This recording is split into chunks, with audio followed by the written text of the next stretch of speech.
Morning, hope you're doing really well. I am at home in Devon. You're probably going to hear a lot of clunking and weird sounds in the background. The 5 kittens are running around. It's the cutest thing ever. I'll show you them in a bit. But what I want to do first is continue the story of my race in Patagonia across the Andes. Get on your feet, these sights to see.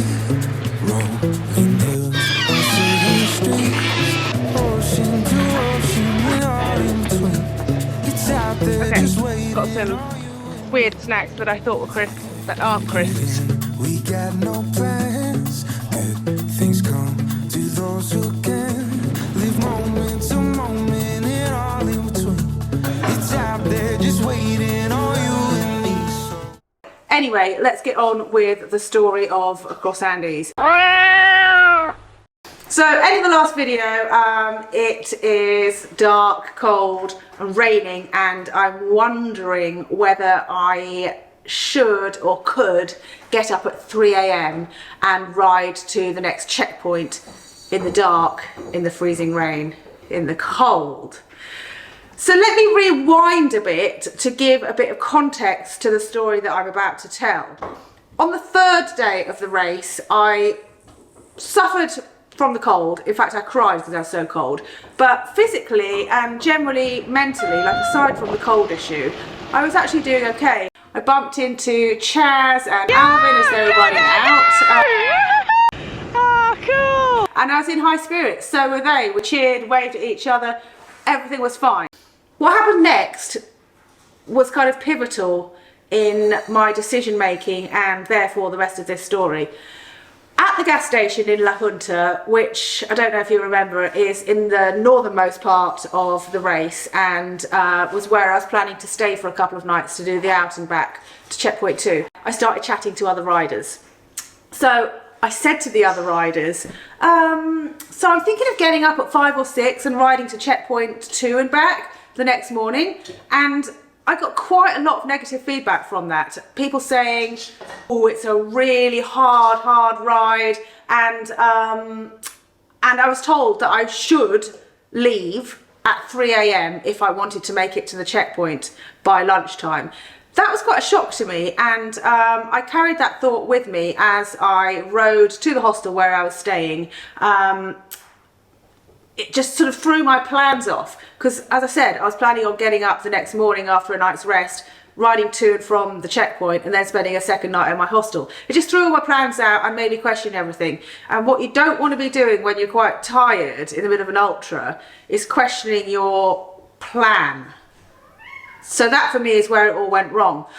I went to the hostel. There were a couple of other girls there and they had also been having this conversation about what time they would need to leave to get to the checkpoint the following morning. And basically they said it would have to be 3 a.m. So with the second set of people saying the same thing, I thought, right, so my choices for the following day are get up at 3 a.m. to get to the checkpoint or don't and the race is over. I'd scrapped the idea of leaving at 6 and going to the checkpoint when it would be light and not as cold. So we ummed and ahed, and I didn't go straight to bed or sort out my food or nutrition because at the back of my mind I was thinking, well, I think it's race over. So these thoughts are going round and round and round in my head, and essentially I listened to those thoughts rather than sticking with my original plan. So the following morning, rather than get up and ride to the checkpoint and back, I went and caught a bus back to the start with the 2 other riders that I happened to be with, and it was the wrong decision. It was the wrong decision. I had more in me and I shouldn't have been swayed by listening to other people, so this has been a huge and very valuable lesson for me because I'm going to go and do other ultras and I will always remember this point. Whilst I was on the bus, I started going through the WhatsApp messages that had been sent on the Across Andes race WhatsApp group, and there was a message from the organisers. The organisers said, checkpoint 2 closes at 12 noon tomorrow. Make sure you leave 5 hours to get there. And I just thought, what? So I could have left at 6 a.m. and got there, which is what I was gonna do all along. So the next part of the story is me miserable on a bus thinking, why the hell did I quit? I could have made it. That was a stupid decision made in a moment of weakness, and I regret it and feel like the only positive is I had a good adventure in Patagonia, but also learned something very vital for any future ultras, which is just to stick to your own plan and listen to your own mind, and don't be swayed in a moment of weakness when you're feeling tired.